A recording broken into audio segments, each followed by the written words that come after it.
Ha llegado el momento de escuchar la palabra de Dios.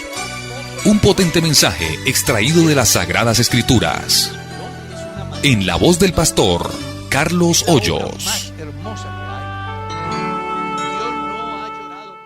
Hermano Carlos, la primera pregunta dice así, Dios le bendiga, mi hermano. El programa es una bendición, edifica mi vida cristiana. Muchas gracias. Mi pregunta es, en mi casa de campo tengo una cancha de fútbol y los hermanos van a jugar los domingos en la tarde, pero la esposa del pastor le vive diciendo a las hermanas que no vengan a mi casa ni dejen venir a sus esposos porque se van a descarriar si juegan fútbol, que por eso es dejar de ser luz, que porque eso es dejar de ser luz y volvernos tinieblas. ¿Qué debo hacer, pastor Carlos? Hay como 3 o 4 cosas que son muy interesantes. Vamos a tratar como de ir por partes. La primera, nadie se aparta porque juegue fútbol. O sea, el deporte es recreación, el deporte es salud. Ojalá todos pudiéramos hacer un poco de deporte. O sea, que de una vez queda descartado que nos volvamos pecadores porque juguemos alguno, participemos de algún deporte. 2. Hay algo que deben de tener en cuenta las personas que participan de ese deporte o de otro deporte de contacto. Y es que deben de estar dispuestos a experimentar en su cuerpo el resultado de un deporte de contacto. Y si una persona no está dispuesta a tolerar a que le pisen un pie, a que lo hagan caer, a que le hagan una zancadilla, en fin, pues no debería de participar, porque si eso le va a generar problemas de convivencia dentro del partido, lo mejor que debería hacer la persona es no participar de eso. Lo tercero, que si la esposa del pastor puede tener injerencia en eso o dice que es volver a las cosas del mundo, bueno, son visiones de las personas, porque pues de la única manera que no participaríamos de las cosas del mundo es que no estuviéramos en el mundo.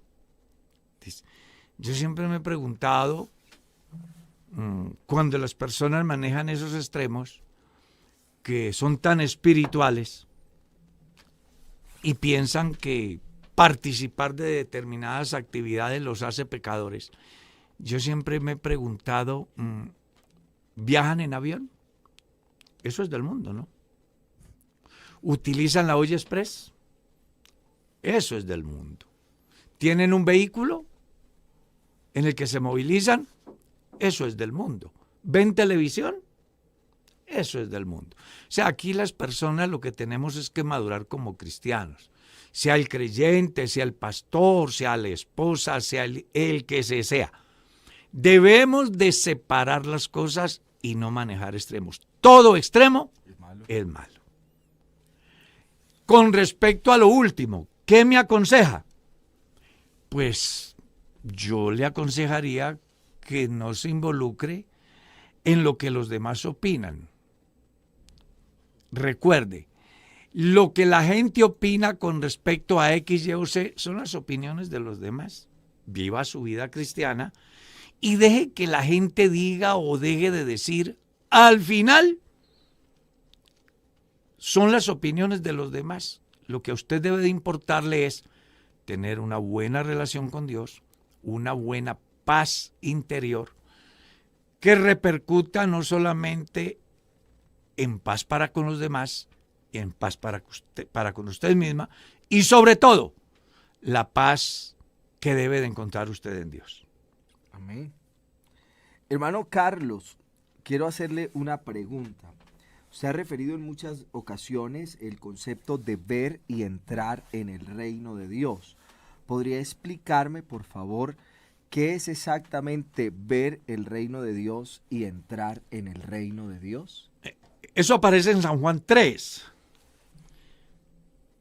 Pero hay otros textos que los podemos Hilar, unir. Y claro, hay una particularidad y es que la Biblia tiene un hilo que difícilmente se interrumpe si nosotros pues somos objetivos y miramos las cosas desde la visión que muestra Dios en su palabra.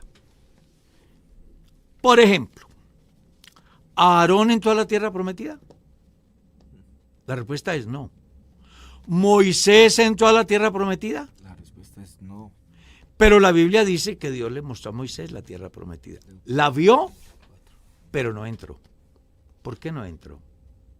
Bueno, porque no glorificó a Dios ante los hijos de Israel, sino que se dejó llevar de la presión del pueblo, de las opiniones del pueblo.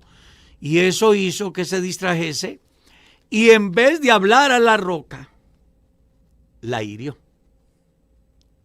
El capítulo 10 de la primera carta a los Corintios dice que esa roca que le seguía era Cristo. Amén. O sea que de alguna manera Moisés tuvo que ver de una forma tipológica con lo que representó Jesús en el Calvario.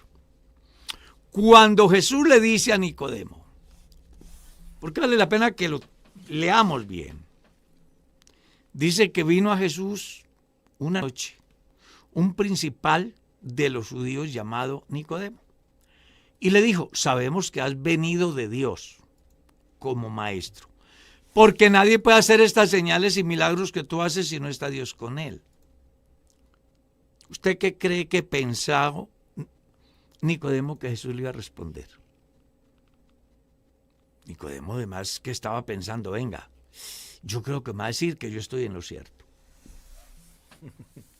Pero Jesús le da una respuesta que nada tiene que ver.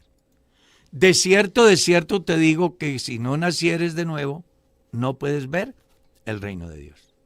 Viene la otra pregunta. ¿Y cómo puede hacerse esto? Dice Nicodemo. ¿Puede acaso un hombre entrar por segunda vez en el vientre de su madre y nacer de nuevo? Jesús le responde con otra cosa rara, diferente. De cierto te digo que el que no naciere del agua y del espíritu no puede entrar. Son dos cosas diferentes. La primera está relacionada con el conocimiento. Yo conozco cuál es el camino, conozco cómo puedo recorrerlo y cómo puedo llegar. La segunda tiene que ver no solo con el conocimiento, sino con la práctica. Hay un ejemplo en San Mateo capítulo 25. Habla de las vírgenes. Todas tenían lámparas. Así es. ¿Pero qué marcó la diferencia? Que unas no se prepararon. Las otras estaban preparadas. ¿Qué representaba la lámpara? Léalo en el Salmo 119. Lámpara es a mis pies tu palabra y lumbrera A mi camino. Entonces, las 10 vírgenes tenían conocimiento, pero solo 5 fueron a la práctica. Eso fue lo que marcó la diferencia. No va a ser diferente ahora. Las personas, muchas personas, se van a quedar viendo de lejos el reino de Dios. Las maravillas, las glorias, todo lo que representa entrar en esa dimensión de Dios. Pero no están dispuestos a entrar en la práctica. Y ya ustedes han leído en la Biblia. Y si no lo han leído, yo voy a tratar de recordárselos. El que oye mi palabra y no la guarda, yo no le juzgo. Ni mi Padre le juzga. Las palabras que yo les he hablado, ellas le juzgarán en el día postrero. Entonces es interesante de que usted comprenda que no basta con que yo conozca que el Evangelio es la verdad, que Dios es una realidad, que existe cielo, que existe infierno. No basta con eso. No basta con saber que Dios me ama, que Dios es amor, que la salvación es gratuita. yo tengo que dar el otro paso, que es el de la decisión, perdonen la palabra o la redundancia, definitiva. Porque al final la decisión es lo que va a marcar la diferencia entre ver y entrar. San Marcos capítulo 16, uno se pone a hablar aquí y se le va llenando cosas, le van llegando a uno a la cabeza. Hay una enseñanza muy bonita. El que oiga el evangelio y se bautice será salvo.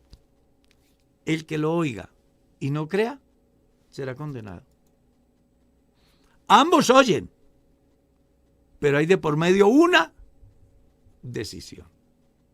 Jesús le dice a Nicodemo que no basta con tener conocimiento de todo. Él tiene que entrar a la práctica. Eso es lo que en sí está diciendo el pasaje. Hermano Carlitos, nos hace una pregunta que es muy reiterativa, pero en ese sentido también, pues, tiene que ver con que la persona que la hace, pues, tiene la duda y acá la hacemos nuevamente. Dios le bendiga, Pastor Carlos. Está bien que un pastor, de una vez establecen el concepto moral, ¿no? Está bien que un pastor presente niños de los inconversos. El pastor dice que eso es crecimiento de la iglesia. ¿Usted qué opina? Gracias, pastor, por su opinión. Los pastores son autónomos. Ellos toman decisiones, pero al final tendrán que asumir consecuencias, ¿no? Dentro de la iglesia, yo estuve en un encuentro ministerial en el cual se le recomendó al pastorado de nuestro distrito. No sé de dónde será el pastor. Y mal haría yo con ponerme aquí a fijar, a censurar, a condenar, a juzgar, a justificar. Voy a decirle lo que escuché en ese encuentro. Y lo que yo he hecho toda la vida, pastor.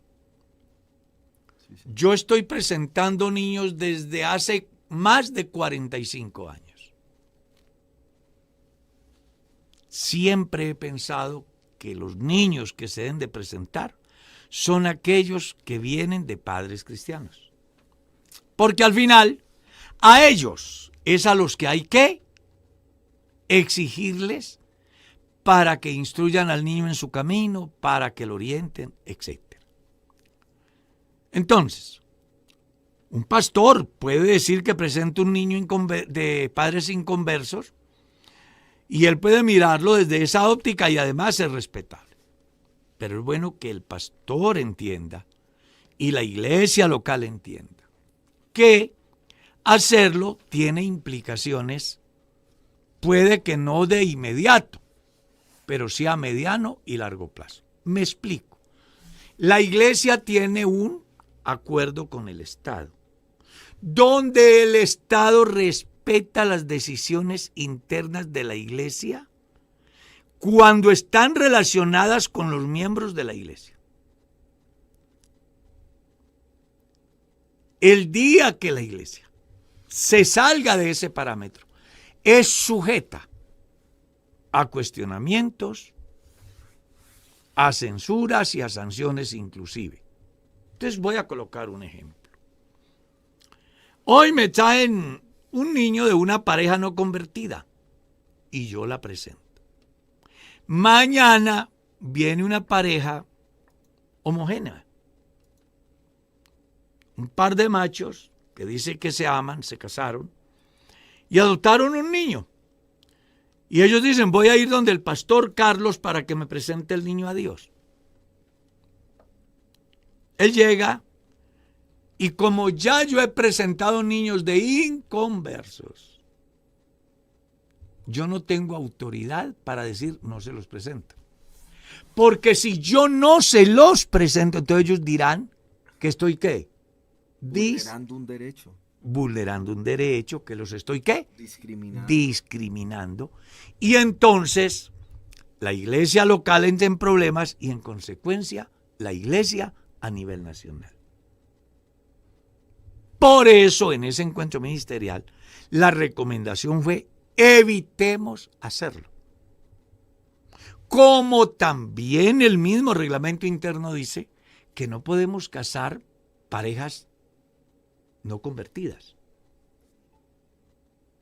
Precisamente tratando de conservar el acuerdo que hay entre la Iglesia y el Estado y minimizando las posibilidades que se puedan dar en una decisión de esas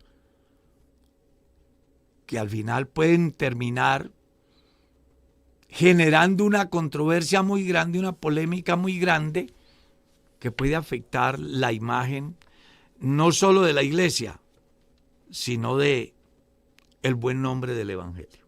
Sí, es importante ese aspecto que usted menciona, hermano Carlos, que busca de algún modo salvaguardar esa independencia de la Iglesia en relación con una normativa interna que está establecida y que la cual el Estado nos respeta, pero que el incumplimiento de esos aspectos que a veces parecen triviales, lo que abre la puerta es a que seamos en tal sentido sujetos de derecho y que pueda un tercero impugnar una queja ante el Estado, que sería una demanda. Y ahí ya no cabe la objeción de conciencia. No cabe porque ya se hizo con otro el derecho a la igualdad. En ese sentido, yo creo que es importante prestar atención, y más con todos los cambios que ha venido teniendo la legislación colombiana y la sociedad colombiana. Muy complicado. Que expone a que una decisión que en principio parece inocua termina causando un grave daño. Así es. Hermano Carlos dice aquí, Dios le bendiga. Mi pregunta ¿es lícito dividir 50% y 50% el diezmo? 50% para una iglesia y 50% para un pastor sin iglesia, pero este pastor sin iglesia realiza un devocional diario para un grupo de trabajadores en una empresa. Dos cosas.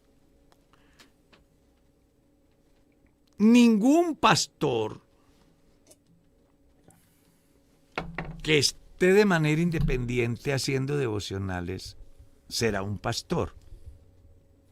Él puede ser un líder. Para ser pastor tiene que ser nombrado por la iglesia. Y si la iglesia lo nombra como pastor y le entregase una empresa para que haga devocionales allá, la iglesia a nivel nacional tiene un presupuesto para esa gente.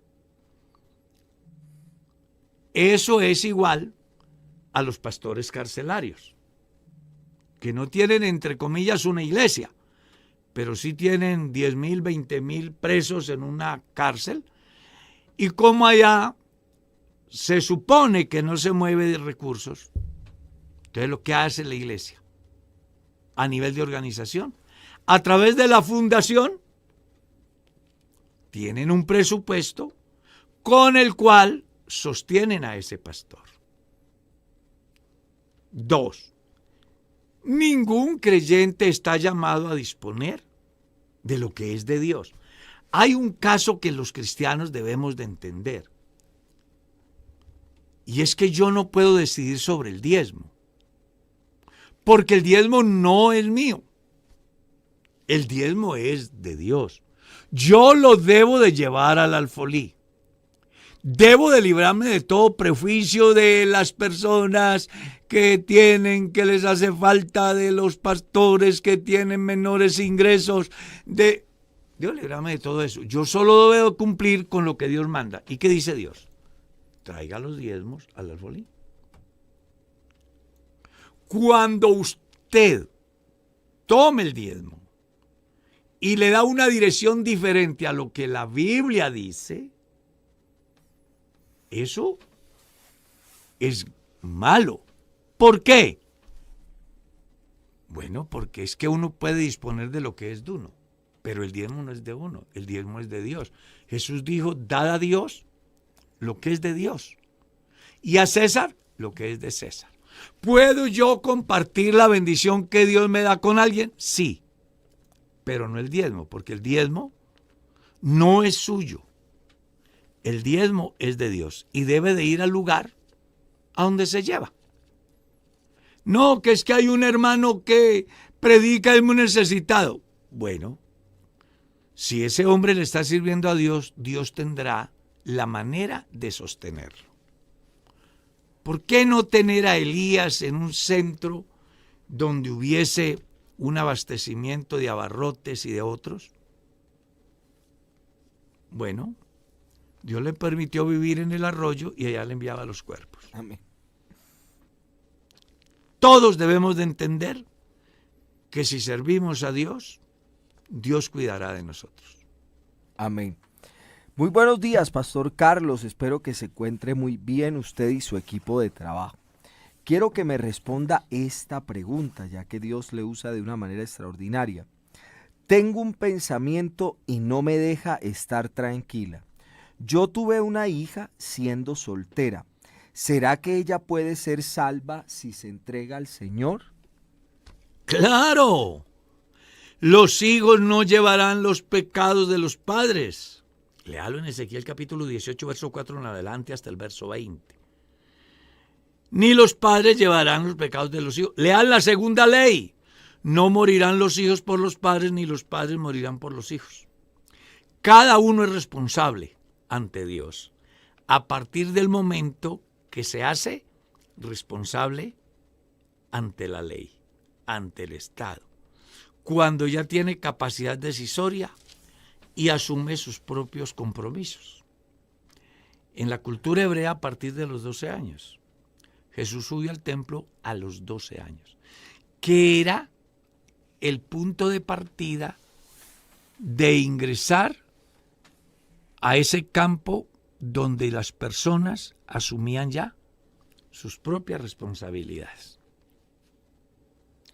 Entonces, su hija no tiene ningún problema por lo que a usted le sucedió o lo que usted quiso hacer. Al final, su hija es la responsable de su salvación.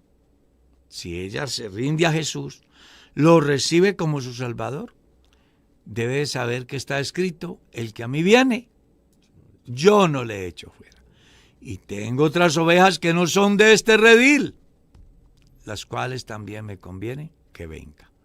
Aunque el contexto estaba relacionado con judíos y gentiles, hoy sería aplicable a la situación de su hija. Hermano Carlitos, en ese sentido yo quisiera ahondar en un aspecto del que a veces a uno le preguntan, que es lo que a veces llaman maldiciones generacionales, ¿no? Como el hecho de que hayan situaciones, eventos. Eso lo maneja el neopentecostalismo. ¿Qué pensar de eso sobre el concepto de maldiciones generacionales desde una perspectiva bíblica? Desde la perspectiva bíblica, Romanos capítulo 3, verso 23 dice que por cuanto todos pecaron, están destituidos de la gloria de Dios. O sea, la maldición está para todos los hombres a causa del pecado. Pero no son maldiciones generacionales, sino una condición natural del individuo que hace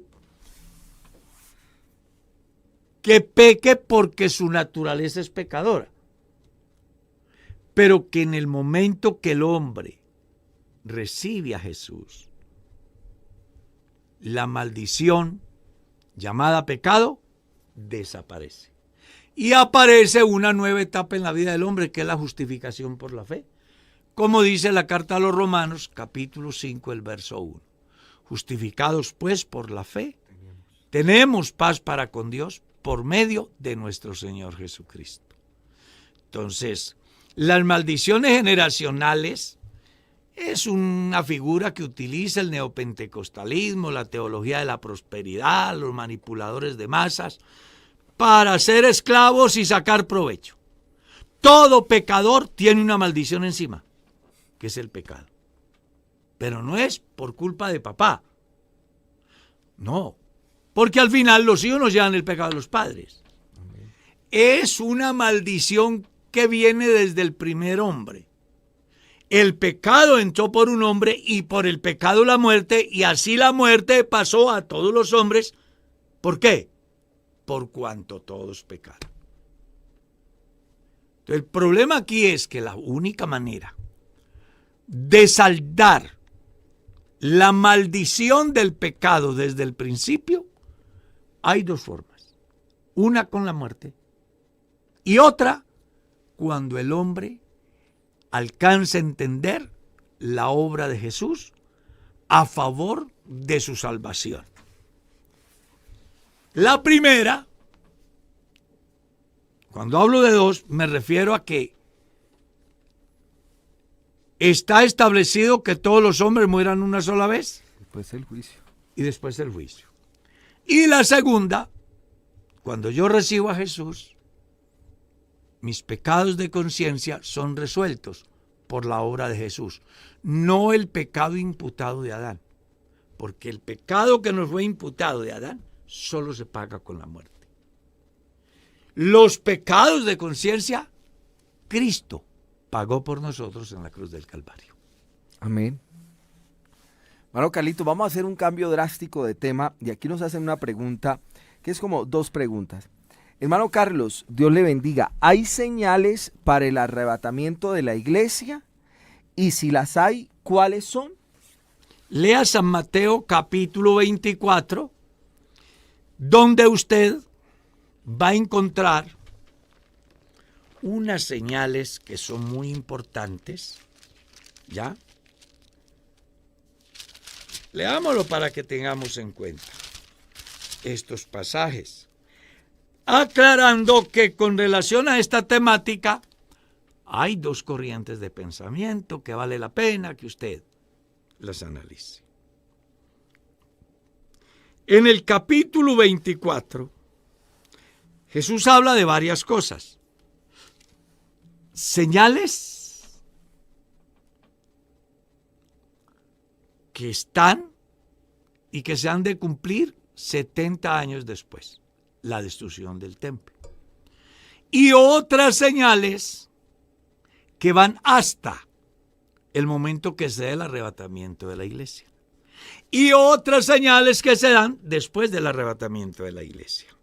Si usted lee el verso 1 al verso 14, entonces se encuentra las señales que además están corroboradas en la segunda carta a los Tesalonicenses capítulo 2. Ahí las encuentra. A partir del capítulo 15, entonces ya entramos en una etapa que está relacionada con el pueblo de Israel, se refiere a la semana 70. Entonces, hasta el capítulo 14, versículo 14 del verso 24, hay dos maneras de mirar la profecía. Una, la que está ligada estrictamente con el pueblo de Israel, cuando Jesús les dice, no quedará piedra sobre piedra, y que 70 años después, Jerusalén es invadido, el templo es destruido, saqueado. Y luego las otras señales que dice que son antes.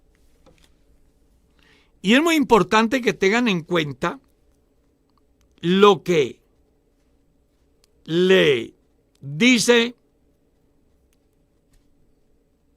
Jesús a sus discípulos. Dice que cuando salió del templo y se iba, se acercaron sus discípulos para mostrarles los edificios de este templo. Jesús le dijo, ¿veis todo esto? De cierto os digo que no quedará piedra sobre piedra que no sea derribada. Y ya después de que habían salido, dice, estando él sentado en el monte de los olivos, los discípulos se le acercaron aparte diciendo, dinos cuándo serán estas cosas. ¿Cuáles?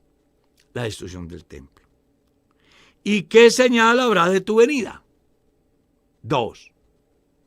Y 3. Y el fin del siglo del mundo. Son 3 cosas. En esas 3 cosas está 3 profecías. Una que tiene que ver con los eventos que se dan antes de que Cristo venga por la iglesia. En esas hay 2, que es la destrucción de Jerusalén y los eventos que se van a dar antes de que Cristo levante su iglesia. Y 3, lo que se va a dar antes de que llegue el fin. Son 3. Son 3 cosas diferentes. 2 tienen que ver con el pueblo israelita, una tiene que ver con los que esperamos del cielo al Señor Jesús, el cual transformará el cuerpo de la humillación nuestra para que sea semejante al cuerpo de la gloria suya. Amén. Hermano Carlos dice, necesito asesoría con este tema.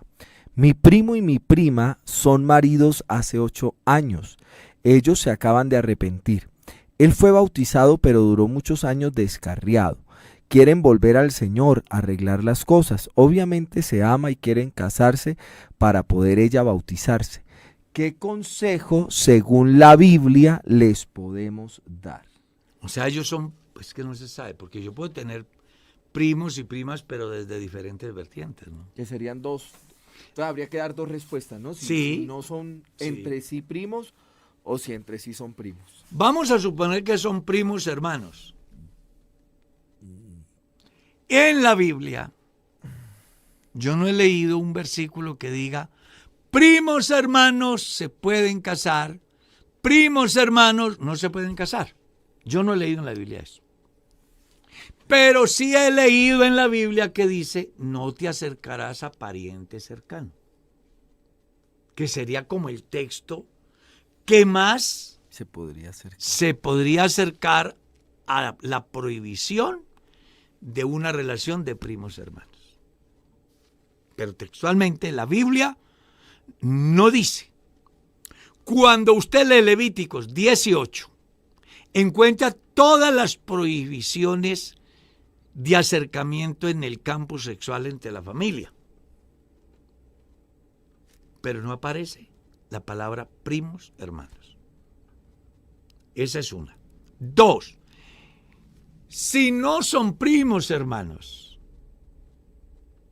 sino que es primo por un lado y ella es prima suya por otro lado, y están distantes, pues lo que ellos deben de hacer es casarse, si se aman, y consagrar su vida para Dios. Pienso que no tendrán ningún impedimento. Amén. Hermano Carlitos, preguntan acá, ¿es pecado la esterilización de la mujer? San Juan capítulo 1 da una enseñanza muy importante con respecto a la natalidad, es que se dice, ¿cierto? Y hago alusión a esto porque hay conceptos equivocados. Pastor, ¿quién creyera? En estos días me han escrito de alguna parte, diciéndome que sí es pecado planificar. O sea, todavía hay gente que pues no les ha llegado una información amplia con relación a esa tema. Así es. A esa temática. Entonces, San Juan capítulo 1 habla de los hijos nacidos de la voluntad de carne y de varón, y los hijos nacidos según la voluntad de Dios. En ese orden de ideas, yo debo de tener en cuenta cuando pienso en la procreación, ¿cuál es mi condición?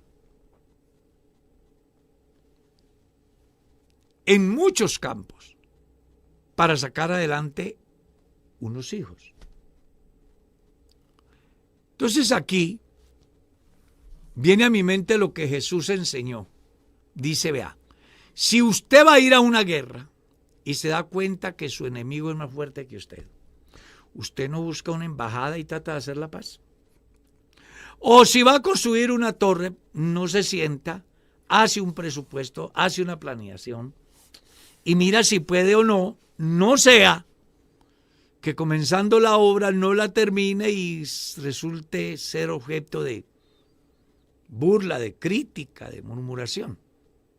Eso estaba diciendo, uno tiene que planificar lo que va a hacer. Así es.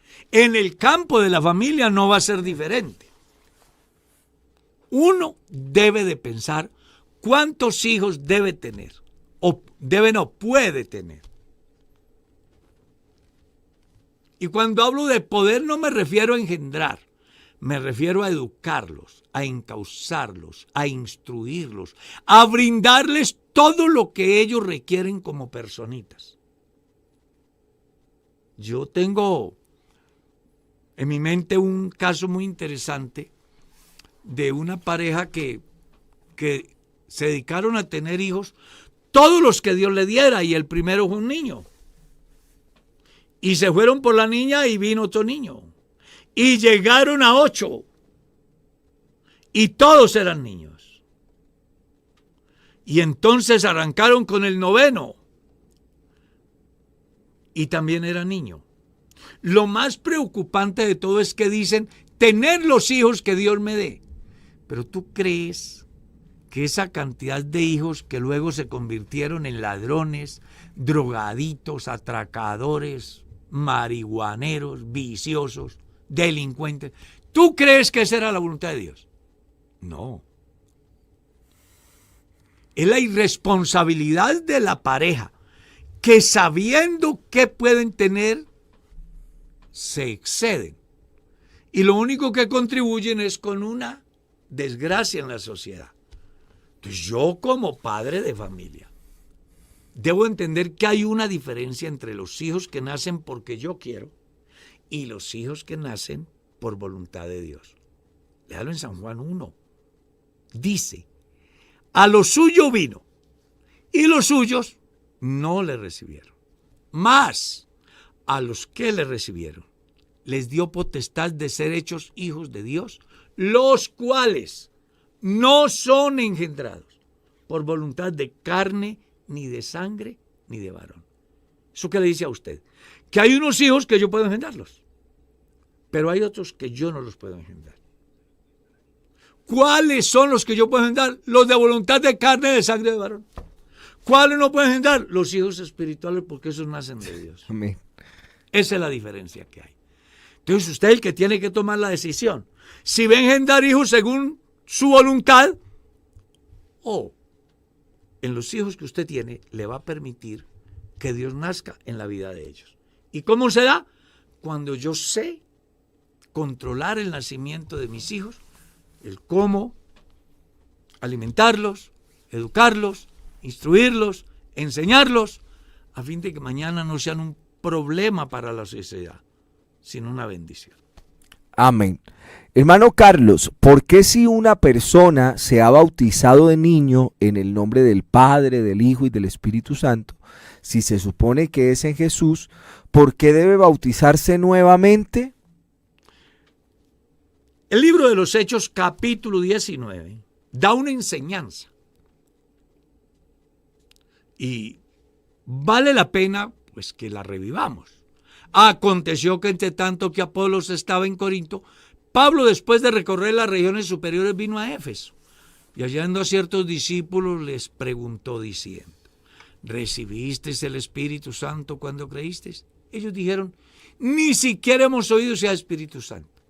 Dijo Pablo, Juan bautizó con bautismo de arrepentimiento, diciendo al pueblo que creyesen en aquel que vendría después de él, esto es Jesús el Cristo. Cuando oyeron esto, esos discípulos que habían sido bautizados antes, volvieron a ser bautizados en el nombre del Señor Jesús.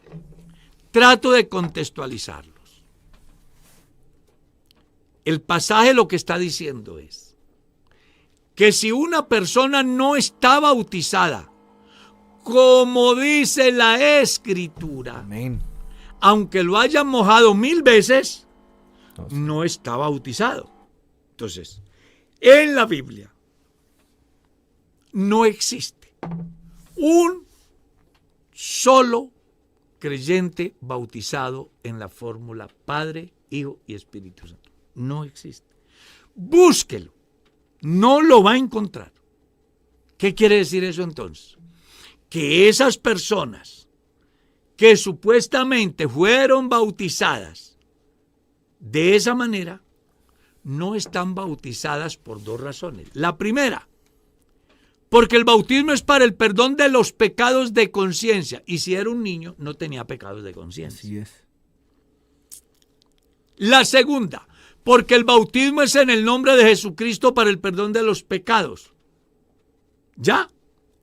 Y él fue bautizado en una fórmula que la Biblia no dice. Por eso es que cuando esa personita crece y se hace responsable de sus hechos y entiende que es un pecador y que necesita un Salvador y que de la única forma que sus pecados son perdonados es por el bautismo en el nombre de Jesucristo, entonces se bautiza. Queriendo decir con eso que lo que pasó cuando era niño no fue un bautismo, fue una mojada. Y no solo porque sea niño, si una persona adulta no se bautiza como dicen las Sagradas Escrituras y en el nombre que debe ser bautizado, aunque se bautice muchas veces, no está bautizado. Porque bíblicamente Pablo escribe a los Efesios y dice, un Señor, una fe, un bautismo. ¿Qué pasa con los demás bautismos? Que no tienen validez alguna. ¿Por qué razón?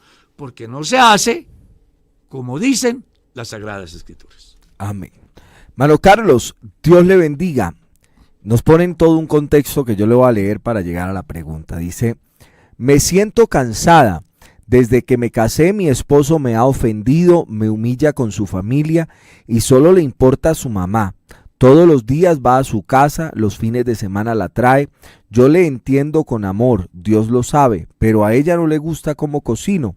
Mi esposo solo cuenta con ella para todo. Cualquier decisión la habla con ella. A mí me cuenta ya después. Yo no puedo decir nada porque él no me deja hablar. Se enoja fuertemente. Me deja de hablar por días. Si no le hablo es capaz de durar así para siempre. He orado y Dios me ha dado fuerza y valor para seguir, pero estoy acabada, triste y no veo salida. Dios tiene poder para obrar eso, no lo dudo, pero no sé qué hacer. ¿Qué debo pedir a Dios? Bueno, pedirle a Dios que le dé mucha paciencia. Creo que es el punto de partida. Y dos, que busque la ayuda. Si dice que son creyentes, la ayuda de su pastor, que él puede darle una terapia de parejas o para parejas, donde le enseñen a él cuál es su rol. Es que la gente se casa y no ha podido entender cuál es su rol. La conferencia más linda de la historia para una pareja o una familia está en Efesios capítulo 5 del verso 21 al verso 4 del capítulo 6, donde está bien demarcado los derechos y los deberes de cada uno, de ellos como padres y de los hijos. Ahí está bien organizadita. Es algo muy comprimido, pero muy diciente. Entonces, él no ha entendido lo que dice Génesis. ¿Qué dice Génesis? Por esto dejará el hombre a su padre y a su madre y se unirá a su mujer y los dos serán una sola carne. El punto de partida es dejar a padre y madre. Así es. ¿Qué dice el Salmo 45? Oye, hija, y olvida tu pueblo y la casa de tu padre. A ambos se les convoca a dejar. ¿Por qué? Porque se supone que si ella encontró el amor de su vida o él encontró el amor de su vida y toman la decisión, deben de hacer un proyecto de vida para ellos. Y eso hace que yo tenga que desligarme de papá y de mamá y ella desligarse de papá y de mamá. En mi tierra se dice, el que se casa requiere casa y costal para llevar a la plaza. El matrimonio perfecto lo componen tres: la pareja y Dios. Cuando terceros, sean los suegros por parte de ella, sean los suegros por parte de él, intervienen, sean las familias de ella, las familias de él u otros, ese matrimonio no tiene futuro. Un matrimonio tiene futuro cuando Dios es el punto de partida y el punto de llegada en el hogar. El Salmo 127 dice, si Jehová no edifica la casa, en vano trabajan los que la edifican. Entonces, yo le recomendaría que hable con su pastor, lo invite a su casa, haga unas onces, siéntese, inicien una charla donde ustedes puedan desahogarse y plantear lo que les pasa, para que el pastor, como un buen árbitro imparcial, les dé un direccionamiento en el cual cada uno puede entender cuál es su rol. Ahí está el secreto de todo. Cuando yo entiendo mi rol y ella entiende su rol, entonces dejaré de prestarle atención a mis padres o ella a los suyos y nos prestaremos atención los dos y buscaremos soluciones entre los dos y disfrutaremos de la luna de miel los dos. Pero cuando vayamos por el desierto, también iremos los dos. Amén, hermano Carlos. Duro, ¿no? Hoy hemos tocado muchos tópicos, ¿no? Ahora hay una pregunta también que toca otro tópico. No, aquí es de extremo a extremo. Hermanos, Dios le bendiga. Si un pastor fue destituido, vuelvo a leer, si un pastor fue destituido por división, ¿seguirá siendo pastor o perdió la investidura con el Señor? Si un pastor fue destituido, quiere decir que a partir del momento que es destituido, deja de ser pastor. Simple y llanamente. Él no seguirá siendo pastor. Él puede decir que los dones son irrevocables, él puede formar una división y autoproclamarse pastor o buscar una tienda que lo avale para que él, entre comillas, ejerza un ministerio. Pero dentro de la institución divina, la cual representa la iglesia, no es pastor. Y las personas que sean bautizadas por él, no serán bautizadas o válido ese bautismo. Porque él ya no tiene la investidura de pastor. Muy importante que entendamos eso. Un pastor no nace siendo pastor. Llega a ser pastor por llamamiento y llega a ser pastor porque Dios, a través de las autoridades de la iglesia, le dan esa investidura.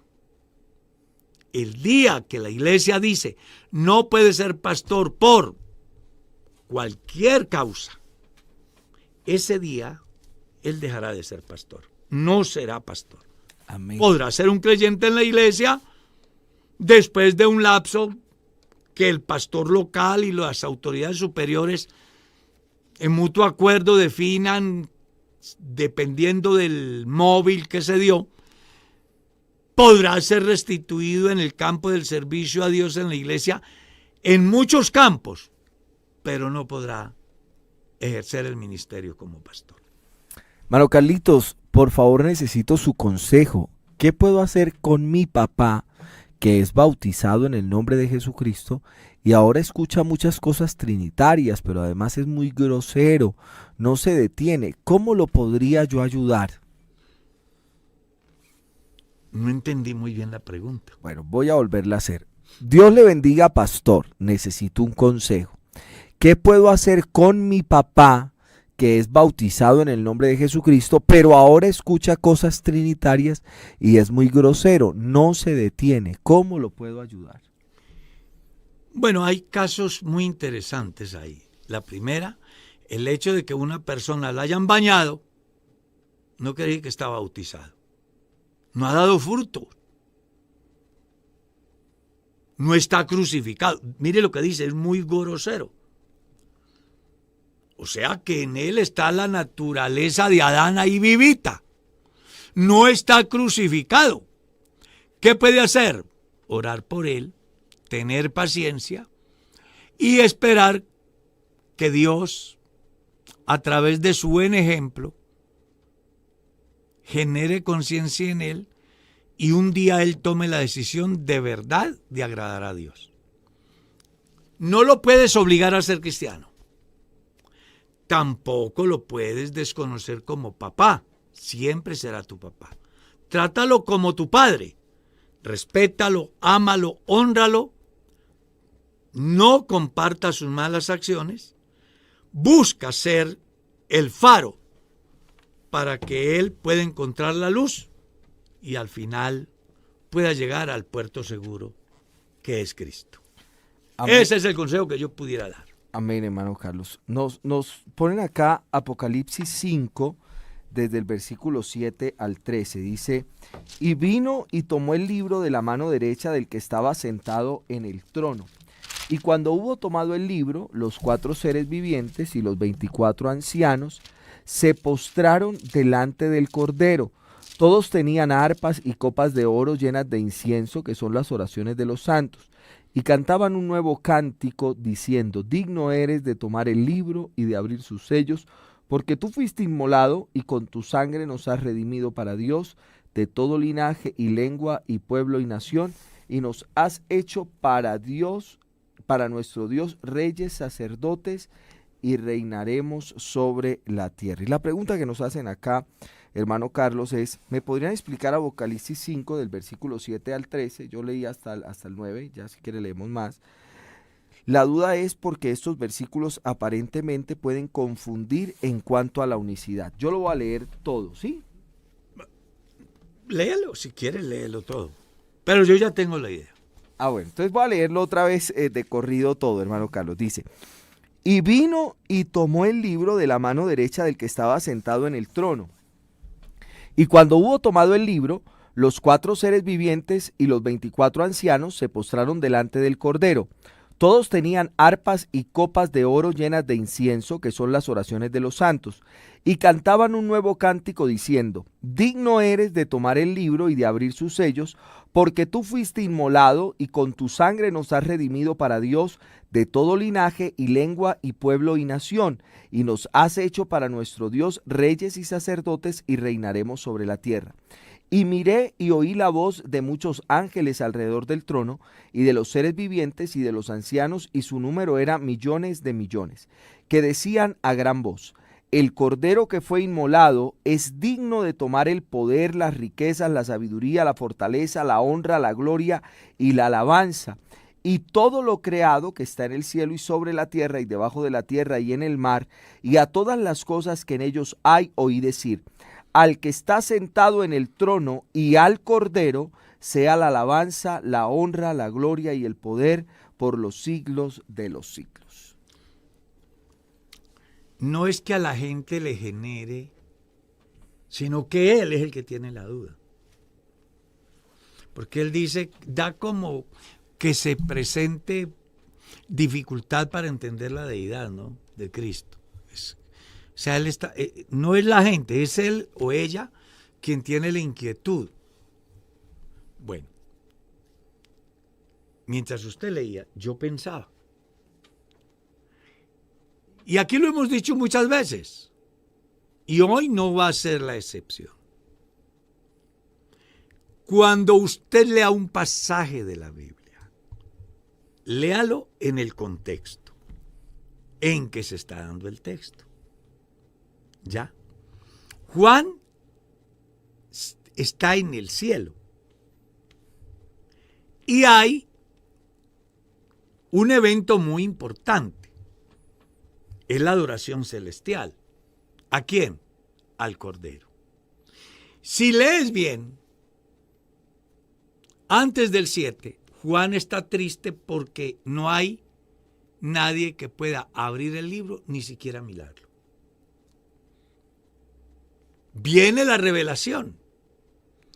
Un ángel le dice, ante la dificultad que él tiene, el ángel le dice, no temas, el león de la tribu de Judá ha vencido para abrir el libro y desatar sus 7 sellos. Juan mira, ¿y qué vio? ¿Un león o un cordero? Vio un cordero. Pero el ángel le dijo que era un león. Así es. 2 cosas importantes. La primera,